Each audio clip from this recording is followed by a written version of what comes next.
Hey Dee, does it feel like spring is going by really, really fast? No. No, it feels like we are stuck in a perpetual state of rain and cold here. But today is supposed to be sunny, and then I suspect, yes, it'll just fly right past, you know? Yeah, yeah. It's been kind of nice here. Yeah. But it was down in the 40s this morning, and I had taken the tomatoes out a few days ago, and I brought them all back in last night because they don't like it that cold.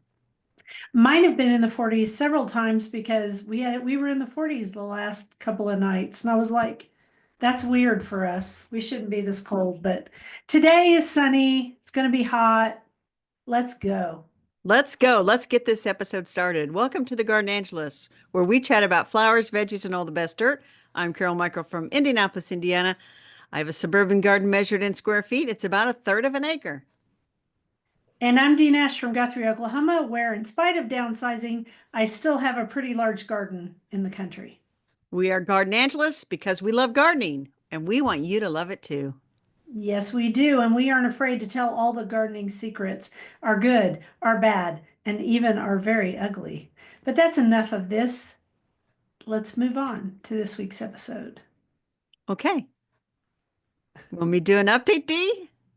I do. You changed the words on me in the intro, and I was like, but that's not enough of who, what, when, where. Yeah, I'd started to do that whole long thing. So, anyway, Okay, well, just for the record, listeners, it's D who changes it's the intro. I didn't change that, did I? Maybe I did. Who You knows? did. Okay, tell me about your update. I don't care. Okay, so last Saturday I did go to the Johnson County Garden Celebration and 70, 80 vendors. And so it was great. I bought some plants and got some free seeds. And, then Monday, the roofers came and I wasn't expecting them until Tuesday. So I had to Mm. scramble a little bit to move some pots off the patio, but I got that done. And yes, they did damage some plants, Dee. Uh, they think that throwing a tarp over hostas and heucheras is all you need to do, and that'll protect them. And then they could proceed to throw the entire front half of the roof off on top of them. So anyway, Wow. I bet you're yeah, thrilled. Thrilled about thrilled. that. No, but I felt trapped for 2 days while they were here. Yeah. I did have a car out of the garage, but my truck was in the garage and they had all the stuff on the driveway. But anyway, as soon as they left, I ran down to the greenhouse and bought a bunch of stuff. I got gas for the mower. I mowed the lawn. Um, anyway, and then Wednesday, yeah. I went to the greenhouse and then I went to a place called Miss M's down south and I went to McCammon's, which is another place that there's road construction, so it's tricky to get in and out of. But anyway, then I went back to the greenhouse.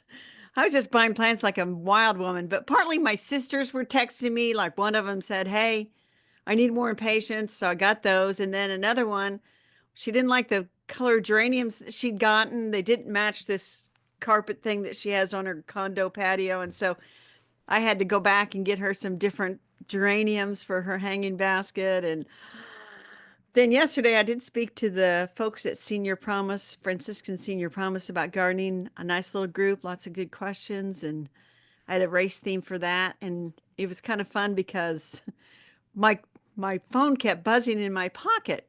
And I knew that people were texting me about the new pope. And I finally said, "Well, we have a new pope." My phone's exploding in my pocket. And this lady in the back said, she said, "I know who it is." I'm like, "Just tell us." She said, "We were late. We were sitting in the car waiting for the announcement." Anyway, I also weeded a bunch, several bags of weeds out of here. And I do think days are moving fast. Well, because you're so busy. I But was I like this at the beginning of the month. But I'm very proud because yesterday I didn't buy any plants, D. I did.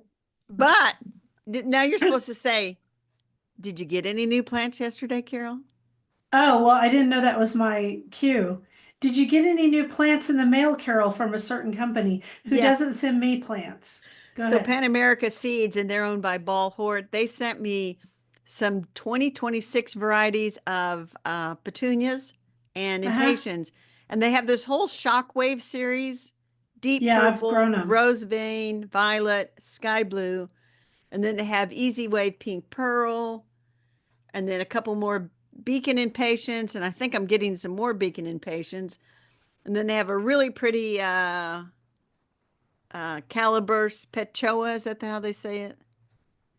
Pet show or pet coa? I don't know. Yeah, a yellow one called calaburse and I say Petcoa because it's Calibracoa and it's a mix between the two. But okay, so two things I want to say about your list.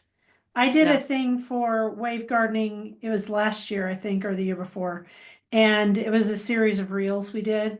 And I learned all about wave petunias that year because I needed to.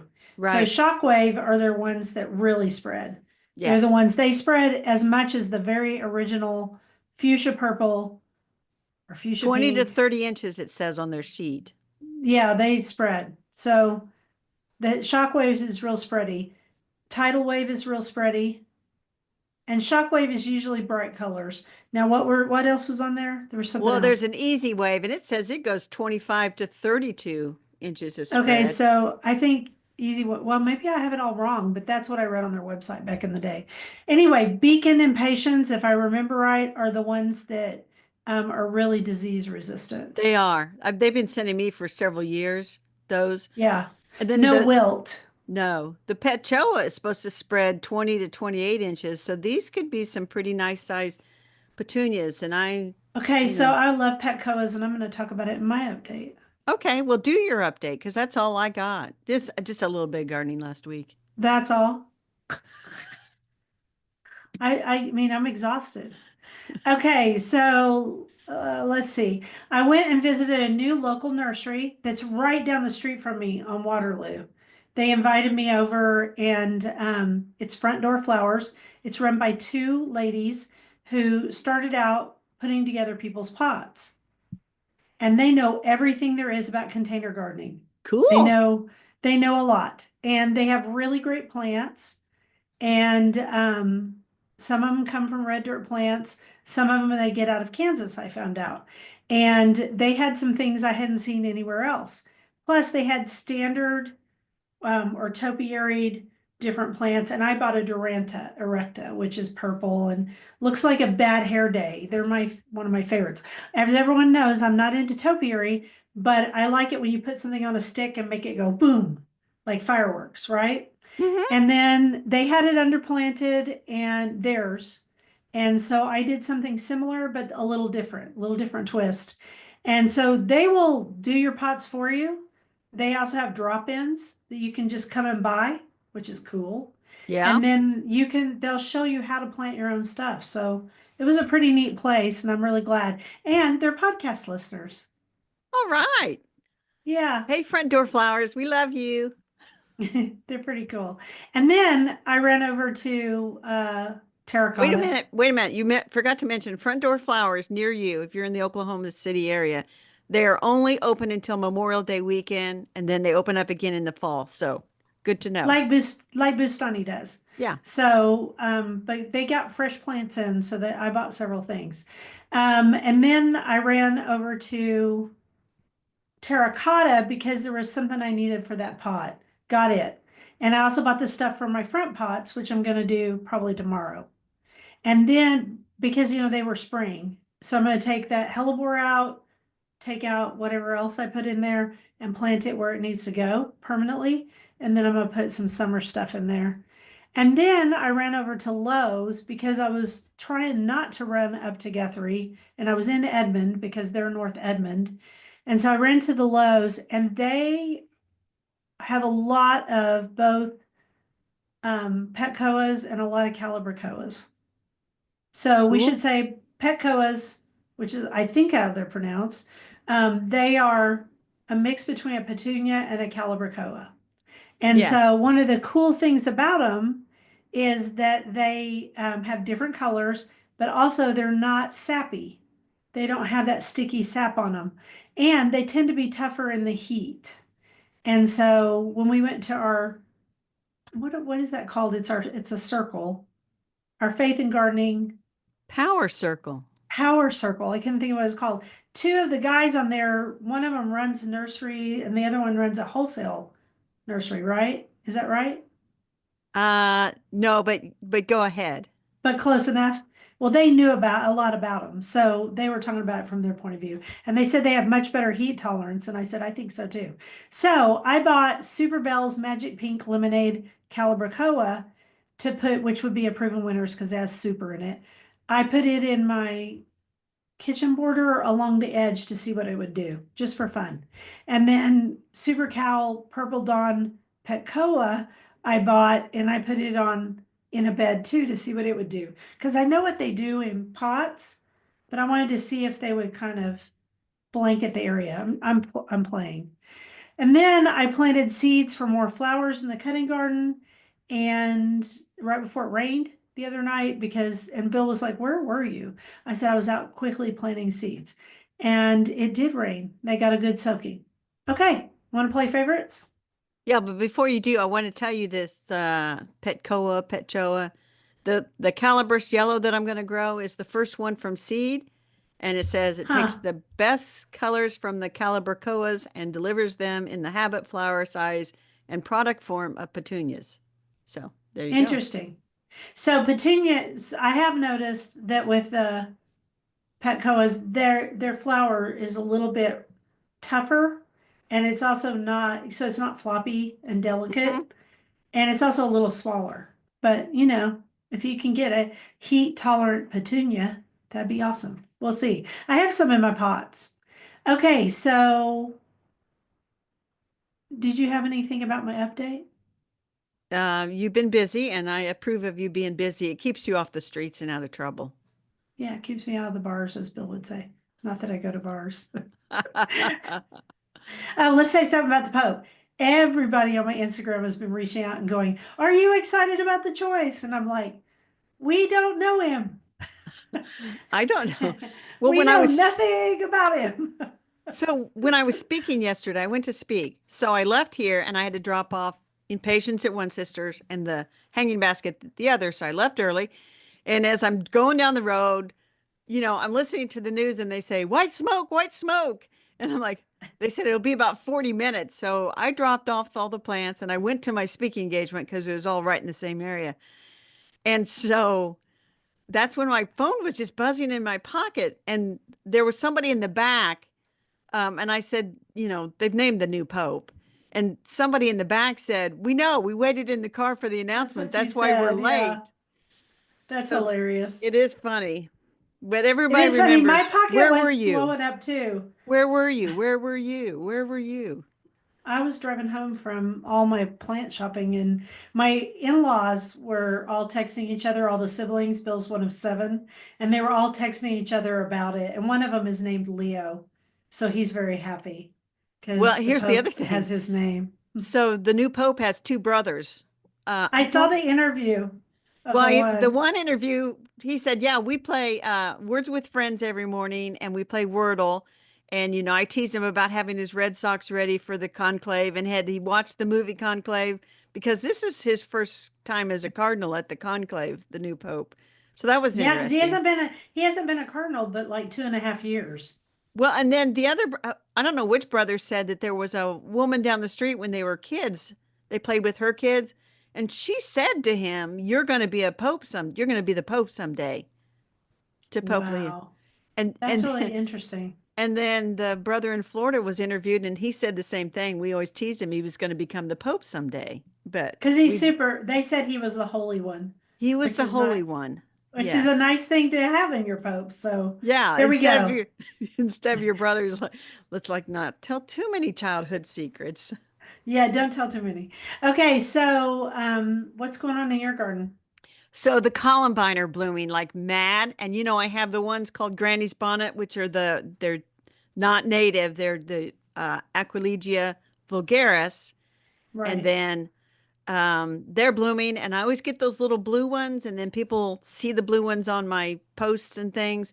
So I am saving seeds of the bluest. Now some of the blue are starting to fade into white, but I'm saving a bunch of seeds of that. But they're kind of popping up all over the garden. So I'm saving seeds. I'm going to cast seeds all over my garden. I'm going to save some seeds to send. There's a reader, I think she's in Queens, New York, and she wanted some seed, and so I'm going to send that to her in the Can later this that summer. sounds lovely. Saving seeds made me think of a Maddie story. You want to hear it? Yes, yeah, I do. Okay, this morning my daughter Megan called me and she said, "Mom, do you have any delphiniums in your garden?" I said, "No." There's a reason. No, they don't like to grow here. I mean, I have tried to grow them here a couple of times. No, that was in my youth. But I said I have a picture of delphiniums. Why? And she goes, because we've read the book Chrysanthemum about 20 times. It's a children's book about a little girl named Chrysanthemum, and all the kids make fun of her because it's a long flower name. Okay. And it turns out that the teacher says, "Well, I think the name Chrysanthemum is beautiful. My name is Delphinium." And so I almost always say Claire, Maddie went to her mom and she goes, "Do we have any delphiniums? I need to see them." And then she goes, "No, we do not." And she goes, "Well, ask Gigi. You ask Gigi today if she has any." So what I did is I have been in England where I have seen delphiniums growing and I have this great picture of them and they're all perfectly staked with bamboo stakes because they're so heavy they flop over. And so I sent her that. Then I sent her a picture of Sheffield chrysanthemums, and there's also a daisy in the book too. So I sent her daisies, and I said, "Here you go, Cool. Megan." So there you go. And just for people who want to know, in both our gardens, you can grow Sheffield mums and you can grow daisies. But delphiniums, now there's a listener slash reader over in Columbus, Ohio. I think I it's know she Columbus. says, And yeah. she has beautiful delphiniums. And I'm telling you what, the seeds that I winter sowed, not a darn one of them came up. So I can uh, grow larkspur, but I cannot grow I can grow delphiniums. larkspur, but not delphinium. Tell us about your favorite this week. So my favorite this week, besides my granddaughter who loves flowers, which I'm so happy about, she said her mom says she goes out every morning to check to see if the peonies have bloomed yet.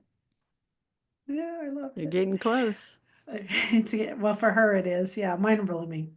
All right, so it's a cross between the roses, which I've been profiling on Instagram. Goodness, so many roses, right? And then it's the new pot I potted up, which was fun. Or is it the sugar snap peas and lettuce that I had last night out of the garden? So sweet, so good, right?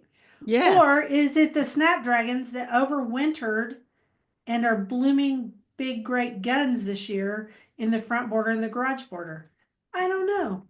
I like all these things, but I'm going to go with the vegetable because there's nothing like vegetables you grow in your garden. And a lot of people Yes. think I don't grow vegetables because I don't talk about it very much, but I do. Well, I could have listed, I have some radishes that are ready to pull, and some of my peas are starting to bloom, but they're still not very tall. So there's that. There's that. But anyway, yeah, it's hard to pick favorites, but I went with Columbine.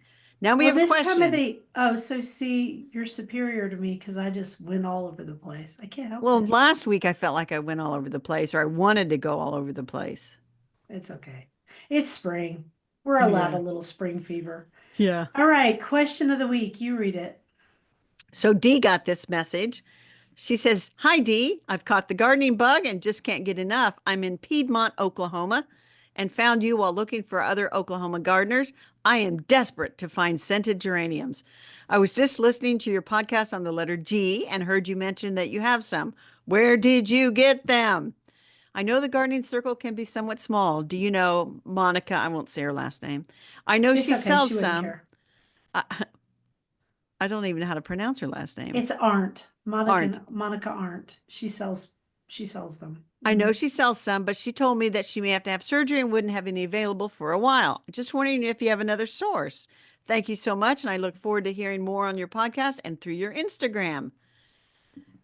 And that's from Tiffany. That was a long Tiffany. question, wasn't it? She does have the Yes. gardening bug. Okay, so I just said, here's the thing. Those are specialty plants. They can be a little tough to source. I bought a few on Etsy and had really good luck. My peacock one came from there. I also mentioned plant festivals because they Mm-hmm. tend to be at plant festivals. But I guess the real lesson here is that, some things that are like unique, you have to order them online. And that's true of some roses too. Yeah. Yeah. But we encourage everybody go to every single garden center near you. I've hit several. I think I'm gonna go to another one this afternoon. We I want shall to too. see. We'll And you never see. know. You never know. I'll tell you about when we get to our flower topic. I'll tell you about one I found that I'd never seen before. All right, do that quote. Be always grateful for every moment of your life you get to enjoy with people you love and those who love you. Life is extremely precious and short, and that is Sanjita Rana. True that. Yeah, it is. Flowers. You chose I is for iris, which is perfect because they're blooming right now. Are they blooming there yet? The bearded irises are not quite blooming in my garden, but I suspect, depending on if you had a little hot pocket in your garden, that you might have some in flower. Yeah, ours are right in the center of the bloom period. So the first ones to bloom in my garden are always Iris reticulata. Always in my garden too, in March. And I was surprised once, and I've told this story before. I talked to somebody, she was in the Iris Society, and they were so focused on bearded irises, she had no idea about Iris reticulata. And I'm like, you need to go get you some. Yeah, they're really pretty. And in your garden, they kind of spread. In mine, they struggle a little bit, but they do come back. The secret in my garden to getting them to come back is to leave the area alone. I tend Yes. to mess with things because I forget they're there and then I uproot them and they don't really like that. So they would just as soon you just put them in an area where you can see them because they're only that tall. And you're showing about 6 inches for those listening only. The other thing I say about Iris reticulata, it's a little bit of surprise to people, but they have quite a bit of foliage after they flower. And It so goes in on my garden, forever. it's like this foliage are long, strappy things that are about 12 inches tall. And, you just kind of let them go and eventually they'll die off. And so you have to allow for that little bit of messiness with the Like Iris daffodils. reticulata. Yeah. Yeah, they're both Just, messy, just don't, very just, messy. it's all right. It's okay. Don't worry about it. Just like I'm getting ready to hit the messy time with the daffodils. I can see it because they're starting to flop and just lay there. And they do that for a long time. And I have to say to people, leave that alone because if you cut it, they won't come back. Or they'll come back a lot less than what you have. So that's how all of these bulbs and rhizomes are able to send energy into the storage container so that they can bloom the next year and also become bigger. All right, next, bearded irises, which at the time I said rhizomes or corms, and you go rhizomes, D, and I go, you're absolutely right. They are rhizomes. I knew that. You did know Um, that. there is no, they're easy to grow, okay, but they have a couple of tricks. What's one of them, Carol? Don't plant them too deep. They like to be just below the surface so you see the top of that rhizome. So don't cover them with all kinds of mulch and stuff because they can get borers down into those rhizomes and then it's kind of like those are disgusting. Yeah, you want to pull those up. Now, I know some people who are big iris people who pull those up, cut out the borer, and then they disinfect the rhizome and stick it Use back like a in. bleach solution or something. A Yes, very, and very mild bleach solution. you know what D does? I Throws them throw them away. away. Yeah, that's what Yeah, Carol I does. just get rid of them. Um, and then you said these are your old-fashioned grandma irises, and they are, but wow, what they do with irises now is so much, Yeah. so much, so Every much. color of the And rainbow is in the iris. yes, which is why I think Iris was like the goddess of the rainbow. All right, so Japanese irises I know nothing about. So Japanese irises, they're just I have some that just kind of come up sporadically. And I still remember Iris in the Little Garden, and it was written by I want to say Frances McIlvaine, but she might have written The Spring in the Little Garden. It was one of those ladies. But she Mhm. talked about how they took the foliage of the Japanese iris and it's very strong and they used it as a twine substitute. And I I tried remember you that. mentioning that. Yeah. But the Japanese iris, often you will see these in florist arrangements because they're very structural, I guess. Elegant. Elegant. Yeah, Yeah. they are and vertical, very vertical, Yes. right? Yes. And stand up straight. I skipped Dutch irises, so I'll share quickly. They're bulbs, true bulbs. And years ago, probably 20 years ago, I planted six that I bought at some box store or somewhere. And I have one that came up But that one has come up reliably for the last 20 years, but it never multiplies. It just comes up, blooms blue and yellow, and then it goes back into the ground, and that's that. I mean, it's kind of funny almost, but I just leave it there. Doesn't hurt anything. Doesn't take up much room. Nope. Haven't had much luck with it. All right, so Siberian irises. Siberian irises like it wet, and I have one and it's planted in my pond at the pond's edge. So Right. water splashes on it, but it isn't in water. And it's very reliable, and mine's called Caesar's Brother, and I bought it from Bustani Plant Farm. And then you mentioned the Louisiana iris. Irises are very big down in Louisiana. They're Uh, a particular type, yeah. yeah, they like it wet, and um, I don't have any in my garden. I don't even know if they would be hardy enough, but I don't think they'd be very happy here unless I planted them in the pond, and I only have so many places to put stuff at the what they call edge plants because of yeah. the way Bill built the pond. So So there's two resources we will provide for people for if you love irises. One is the American Iris Society, and I find locally that often the Iris Society and the Daylily Society people are one and the same, and they often share a booth. I think people that are they're into the irises and then they're into the daylilies, and so I think there's a lot of members of both that are in both clubs or there's a lot of something. competition here in Oklahoma City between the Daylily Club and the Iris Club, which I find a chuckle. I don't But see that yes, here. They share we have booth over. space. Well, they should. I mean, it's just because y'all get along so well. There are some people who overlap. The Oklahoma, I don't know if it's the Oklahoma City Iris or Oklahoma Iris. I can't remember, but it is a very popular club, a very big club here.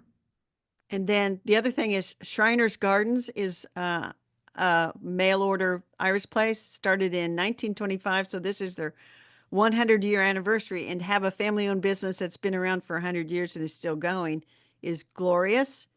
And what, three? I ordered 3 irises from them this year to put in my purple and gold garden. There you Yeah. go. But anyway, Florette Farms, they did a documentary on them, which is now on YouTube. It's about 15 Hmm. minutes, and I haven't watched the whole thing yet, but I think that would be something that is on my playlist. And if you watch stuff like So that, it'll train that algorithm that you want to see gardening content.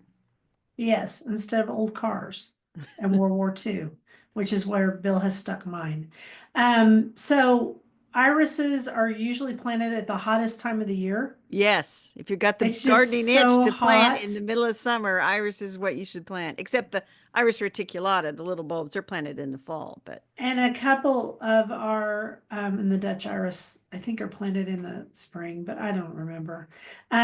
Our iris societies have a sale and I don't know when it is. It's coming up in July. And there's a big show, which is probably going on right about now. And I wanted to say that we have a local iris hybridizer, and his name is Hugh Stout. And he has Stout Gardens at Dancing Tree, unless something changed this year. And he sells irises and daylilies. now I will say that you can find potted irises blooming this time of year, and I would not hesitate to buy those. I would buy those and plant them Uh-huh. this time of year, not a problem. It's when you're going to dig and divide them, or if you're buying the dormant rhizome, that's when you plant summer. Right, right.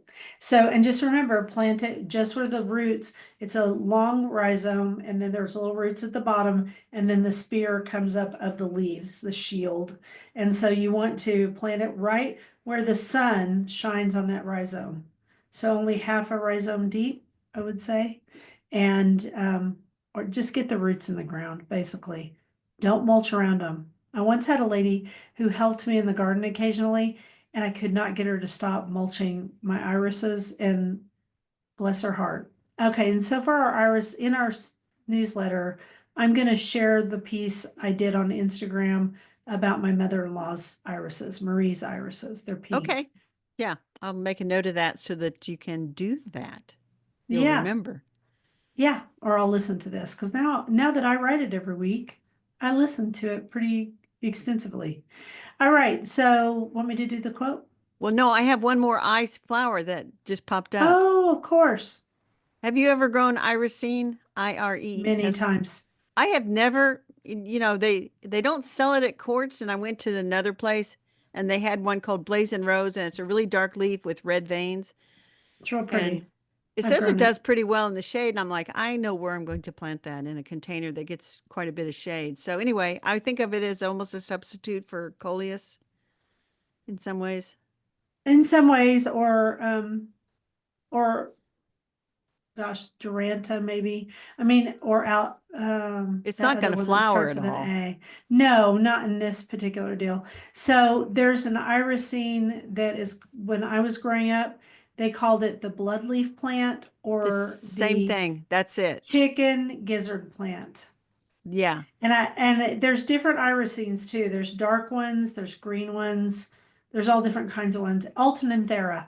It reminds me of Alton and Thera because they both have, they're both grown for the foliage. They both like hot weather, do really well in hot weather.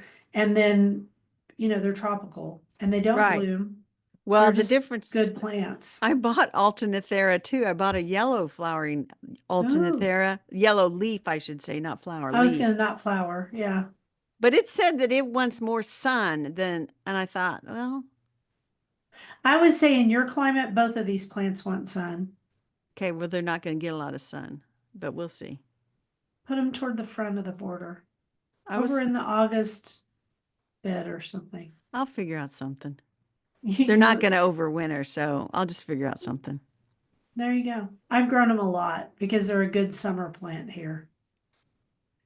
All right, if you truly love nature, you will find beauty everywhere. Vincent van Gogh. And so for vegetables, for you chose insecticides and insect repellents. No, I did not choose insecticides. I chose insect repellents in the garden. Yes, but then you spent a long time talking about pesticides. No, I didn't. I said,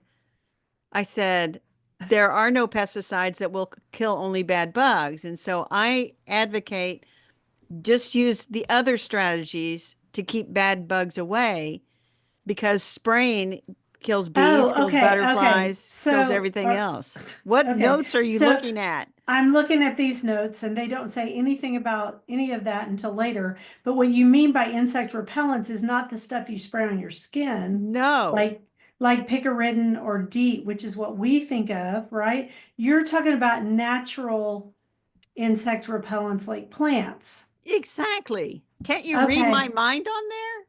No, no, apparently not. Because I was like, I read this whole section, I read it twice, and I was like, I have no idea what we're doing, but I should have just been quiet. You could explain. No, no, no. What I tell people is, do they say, do you spray insecticides in your vegetable garden? And I say, no. No, If I want pesticide laden vegetables, I just buy them at the store because, that's, true.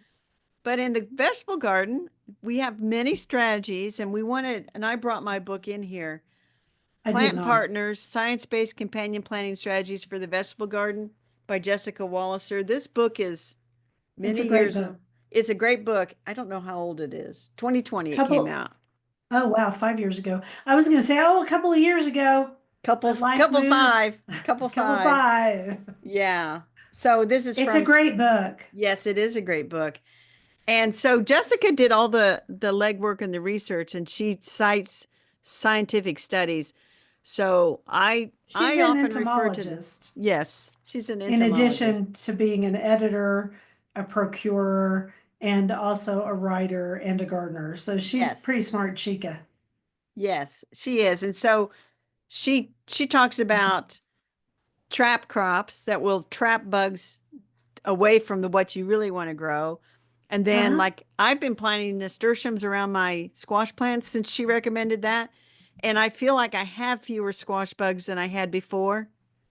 So that's one method is do your homework and think about what could I plant with these other plants in order to keep them insects away from them. Either by the Uh-huh. insects don't like the scent of that other plant or the insects prefer something else.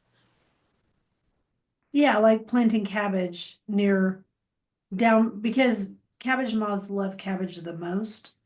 They'll eat other cold crops too, but if you plant a cabbage, you can be sure that they're going to go to it first. So, and then you might want to squish those little creatures because Yes, you eventually they should. will find all your other. Well, stuff too. then you go to the other strategies like you can cover with horticulture cloth, and you did that with you had that one bed that had a cover on it for your Uh-huh. squash, and you would It cover it. worked, but I had to hand pollinate it.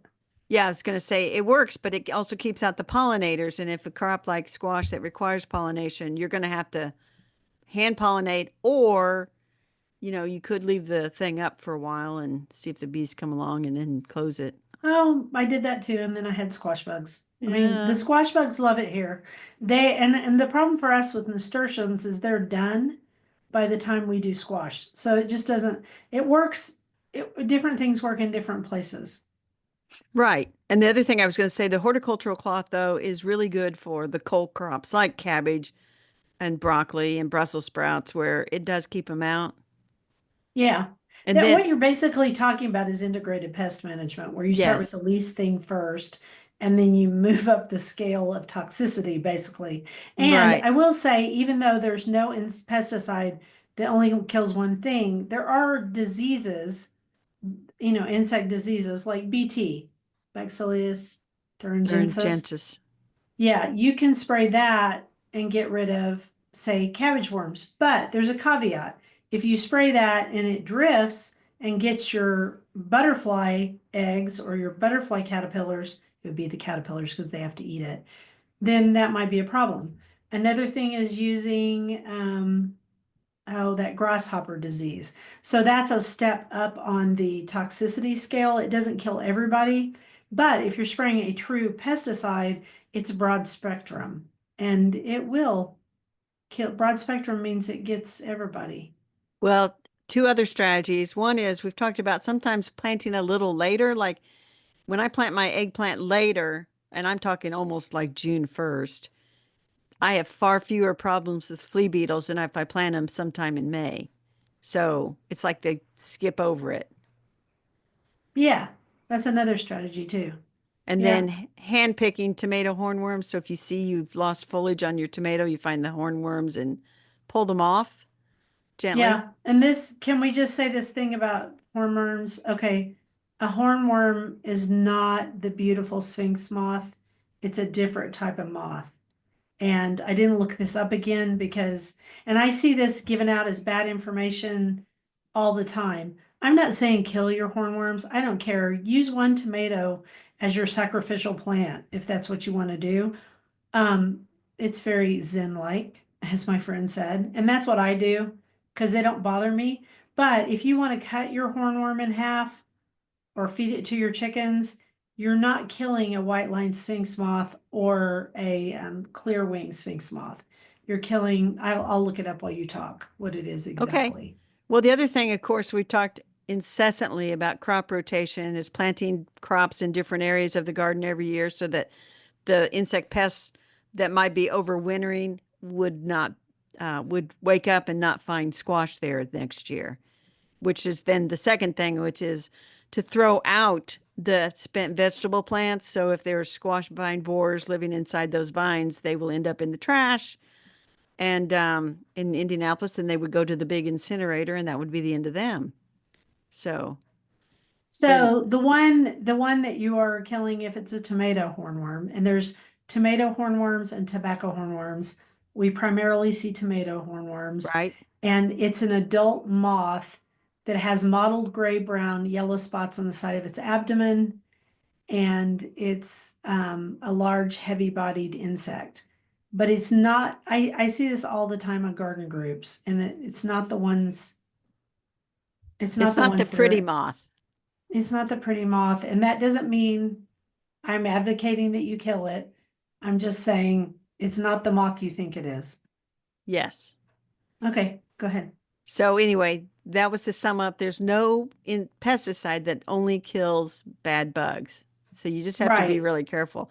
And we talked last week, like for ticks, you have to judiciously put granules down to control the tick population. If you want to, I mean, if you want to put down granules, then, judiciously, don't put it everywhere. You probably don't need it in your vegetable garden anyway. And then, shadier areas.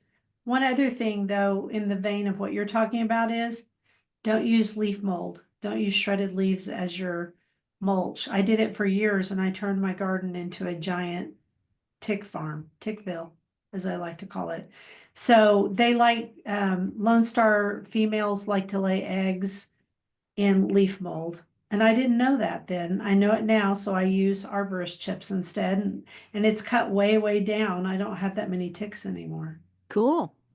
So Yeah, anyway, but except in the shade. but like you said, there's different levels of strategy to use on these gardens, and this isn't like the 60s and 70s when they grabbed the can of seven and dusted everything in the garden or Some sprayed people still everything. do. Do not be doing that. Let nature kind of take its course and use different strategies and read up on it, like in books like Plant Partners. It's a lot Mhm. of great information in there. And that's all Yeah, I want to say about I is for insects in the vegetable garden. did not understand what we were doing. Now I do. All right, do that next quote. I can think of no better form of personal involvement in the cure of the environment than that of gardening. A person who is growing a garden, if he is growing it organically, is improving a piece of the world. Wendell Berry. Who we love. And I saw something maybe on Instagram. Wendell is 90 and he's got a new novel coming out. Golly, Wendell. Guess what you can do if you don't have a telephone, let alone a cell phone You can or TV. You can get a or lot a of writing TV? done. You can get a lot done. You can write, and you can farm, and have your Yeah. friends come visit. It's the most amazing thing. On our bookshelf this week is The Kindest Garden, which I don't have in here, so you're just gonna have to lift it up. Okay. It, It never got in here. so it's the The Kindest Garden, a practical guide to regenerative gardening by Marion Boswell and Jason Ingram. And I want to note that on the front of it, what is that plant? We looks like talked about it a GM to couple of, me. it's a GM. We talked about those a couple of weeks ago. So, it's in the UK and I have not read it yet. I haven't had time. I've been reading through it, and so I will say this. You have to do a tiny bit of translation from gardening in the UK versus gardening in the United States, but not the Mhm. basics are the same.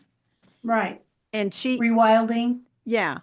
And so it's not just rewilding, but like I she know. has lots of good tips and information. I was trying to find this one paragraph. I should have marked it because it was like, Well, while you look oh, for it, I'm going to read this one little section.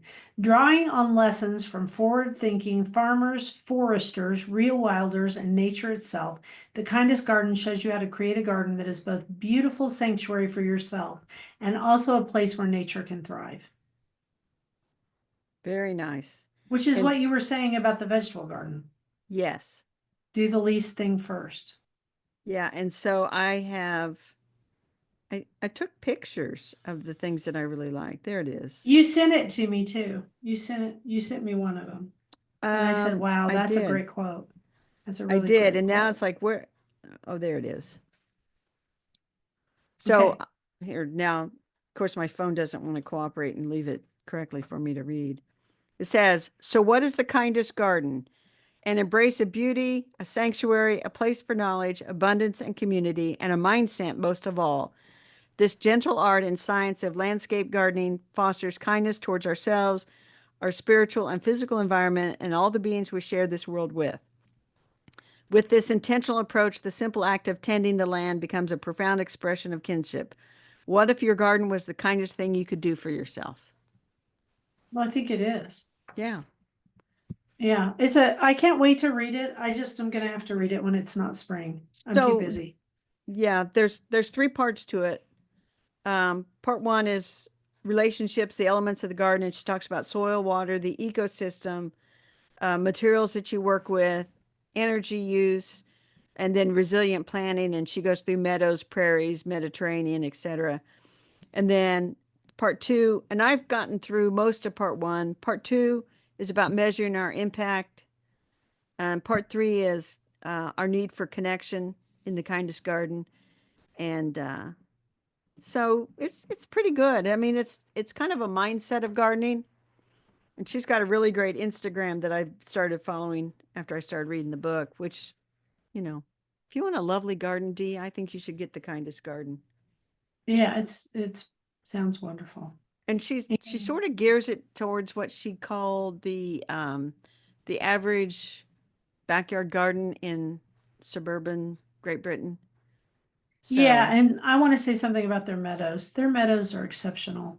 hmm. The ones that they have recreated, the plants in the United States. Um, okay, so no mowing in the UK brings up probably some weeds, but also some really beautiful things. No mowing in the United States brings you a whole lot of big weeds because our stuff, everything here is more robust. Right. I have a feeling that this is just how I view it. I'm not saying it's right. Great Britain is kind of a gentle place, right? And then you come over, although there's all different climates there, drier ones, wetter ones, etc. But then you come to the United States, and even though it's a great big country, it's really robust. Our plantings here are robust. And then you go to China and they're even more robust because the Chinese stuff comes in here and sometimes takes over. And a good example of that would be American wisteria, which is a very robust plant, but in but the Asian wisteria is take down your house.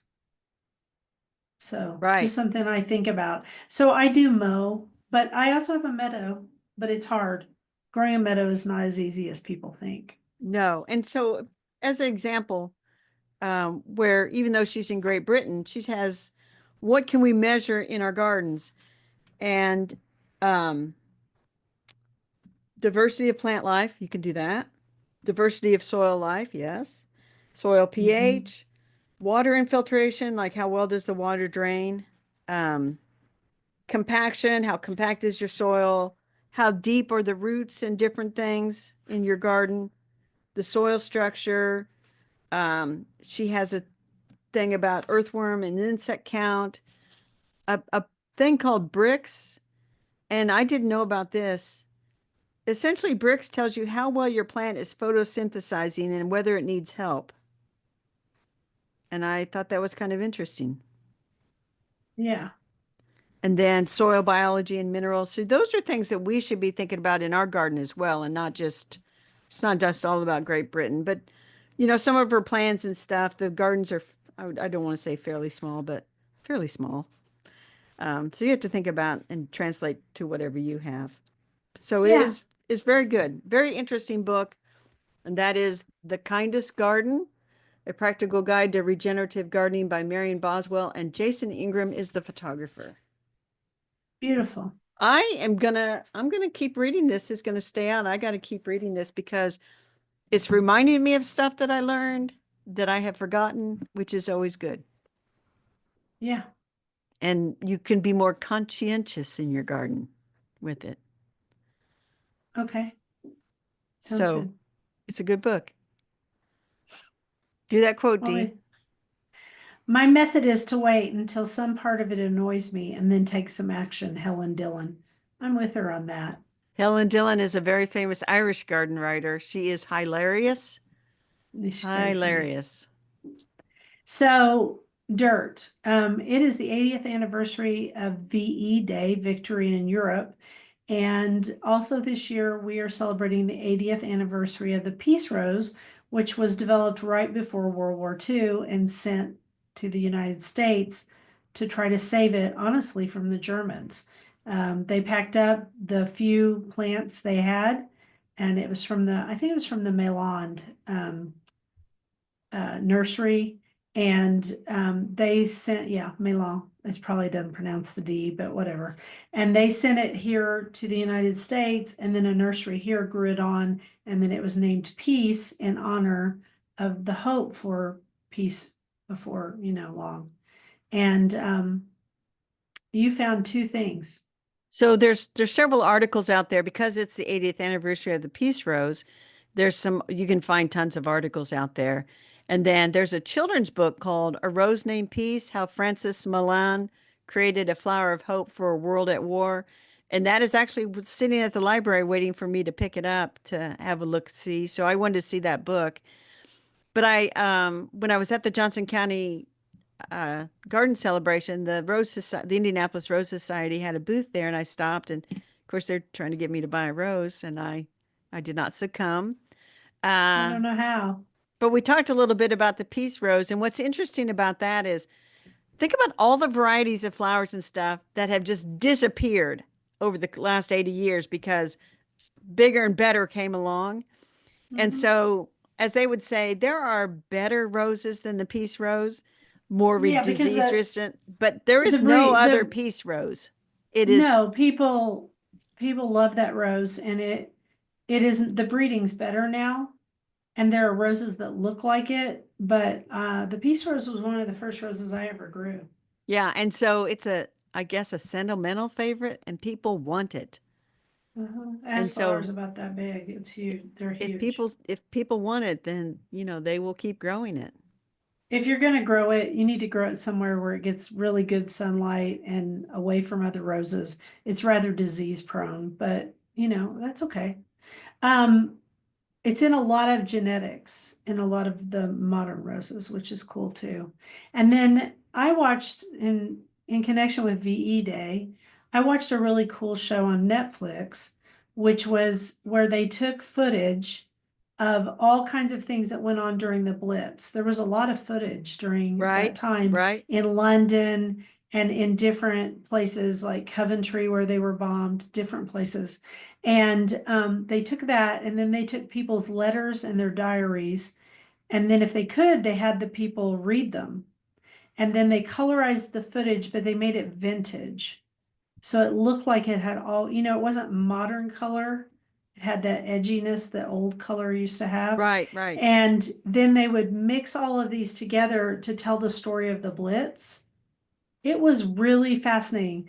I watched it over 3 nights and it wasn't that long, but Bill kept falling asleep. So I would pull it up the next day. And it was just touching, deeply touching, because they followed like 3 or 4 different people. One was a firefighter, one was one of the map planner pushers, one of the Right. women who kept track of the battles. One was her boyfriend, who was a fighter pilot. And the fireman was only 17 years old. And Well, the other was another young woman. So it was 2 men and 2 women and a little boy. on the shelf back here, it's right in this section over here, I think.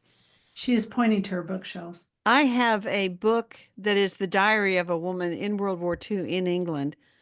Mhm. It's fascinating, and I'll put a link to it in the show notes because if you can find it, I know they put it out in paperback, but she talks about, going down into the Into the tube. shelters. They wouldn't let them in there at first. Um, they wouldn't let them into it and they had to get in it, which I didn't know. So I just found it too. It's called Britain the Blitz. And I'm going to link to it right now while we're thinking about Okay. it. I was going to say on Okay. Instagram, I saw a little clip of the great great grandson of Winston Churchill, and he's probably like 10 years old, but he was at a church service a few days ago or yesterday or whenever, reading Winston Churchill's one of his speeches that day, which Famous was very speeches. touching. So, Yeah. It is very touching. I mean, they were really going at it kind of alone. I mean, we yeah. were helping with supplies, but that was it at the All right. time. I'll do a All quote. We'll right. talk about rabbit holes. Plant your seeds in your bulbs, and the great artist will come down and work with you. Your hoe will become a wand, and beauty will spring from the dead brown earth which you have touched. He will break up the rainbow and paint the blossoms with the pieces, and you will feel a thrill of joy at thought of partnership with him who made the world so beautiful. And that is by Mrs. Charles H. Stout, the author of The Amateur's Book of the Dahlias, 1922. 1922. Okay, what was Mrs. Charles H. Stout's first name? Do you remember? I have that in my notes and I do not have it. That is my rabbit hole. I'm I'm doing research on Mrs. Charles H. Stout and also Helen Morgenthau Fox. One of them will be the next Lost Lady of Garden Writing, and I will look up Mrs. Charles H. Stout's first name. Yeah. I always feel like we're a little bit erased. Back then when I look at the plates of all the women who won awards for their great Mrs. irises. Charles H. Stout. Yeah, I would be Mrs. William K. Nash. And I'd be like, I don't know. Okay, so rabbit holes, while you're looking that up, That was my rabbit hole. oh, That then it's well, I guess, okay. The quote was your rabbit hole? well, the quote came from my rabbit hole. Got it. Okay. You just smoothly went in there and I didn't I just realize you were smoothly went in sharing there. your, I am so yeah, confusing for you these days. yeah, you're just jiving and moving. Okay, so I'm in the Petunia calibrachoa petcoa rabbit hole. And I had already said that one of the great things about petcoas is that they are not sticky. And they're also tougher and they have weird colors, which I think they're trying to unmuddy the colors a little bit because some of these colors, like they had a bunch yesterday at Lowe's, they were in small pots and they were that amber fall kind of, and I thought nobody's going to plant those right now. Those look like fall. So I think they're trying to do that. So what's your garden commission, Carol? Well, before that, I have Mrs. Charles H. Stout's first name, What is her first name? Henrietta. I like it. And I will Maybe, tell you this, in maybe the she didn't like 1920 it. census, Yeah. she has four maids at her house. Dang, Charles was good to her. Alice, Kate, Nora, and Margaret. And she also had her mother-in-law living with her and her son, who was 16. They had four maids at their house in New Well, York. if she had her mother-in-law living with her, she deserves a She lived maid in or two. Manhattan on East 66th Street. Wow. Okay. She was from Manhattan, no less. No wonder she had time to write. She had people to take care of the She's house. actually from New Jersey. She moved to New Jersey. Oh, Interesting. goodness gracious. By 1930 she has an adopted daughter and only two servants and her husband has died. So there you go. Well, he's not bringing home the money, so she's not as Henrietta. rich. Now we can talk Okay, about garden Henria, commissions.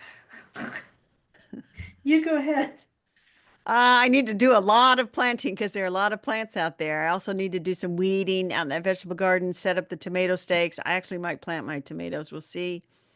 I have one more, I call it a mini speaking engagement for the local garden club that wants to come to the greenhouse, and I will talk to them about new plants. And Mhm. then I have garden club this week. We're going to the Indiana Medical History Museum and Garden. They have all kinds of herbs and stuff. So, and then Nice. it's go time out there. I'll probably mow. I don't know. I might mow this afternoon. I don't know. I just don't know. How about We you? mowed we mowed twice this week because it was that crazy. He Yeah. mowed it on Bill mowed it on Saturday when it finally quit raining for a little bit. And then Luz came and mowed again yesterday and it needed it. I can't believe how much stuff is growing. So in my case, mulch, mulch, mulch, and plant my two front pots because I have their, plants sitting on the driveway and clean up my entryway from the rain and start deadheading roses because in just a few days, all that rose loveliness will be done, and then it'll be time to deadhead. Hmm. I was going to say, I'm not a big time mulcher. I'm not, I just try to plant things up. I do need to edge all the beds in the back because they don't have edging around them. But I'm just not a big I don't mulcher. think you have as many pernicious weeds as I do. I'm, here in paradise. I just don't know. Also, we can edge all we want to, but Bermuda still comes in. There you go. So you got to be tough and pernicious to live here. Oh, not here in paradise. Just kidding. Look, Dee's rolling her eyes. I That's it, am. Dee. We are done with this episode. Thank you for listening to the Garden Angelus. Hit that subscribe button so you don't miss a single episode. We publish every week on Wednesdays at 12 a.m. Eastern Time. If you subscribe to our free newsletter, you get a link to listen to the podcast a day early and links to the products we discuss. Some are affiliate links. Plus, go over to YouTube and see us in person. Person. Full episodes now show up on Tuesdays. If you want to help support us, use our affiliate links. If you buy something after clicking through on them, we're in a small commission and it costs you nothing. Or you can set up a monthly subscription through Buzzsprout or make a one-time donation through PayPal. We want to thank everyone who has done so. It helps us pay for podcast hosting. It was lovely to chat with all of you over the garden gate. Bye until next week. Bye, everybody.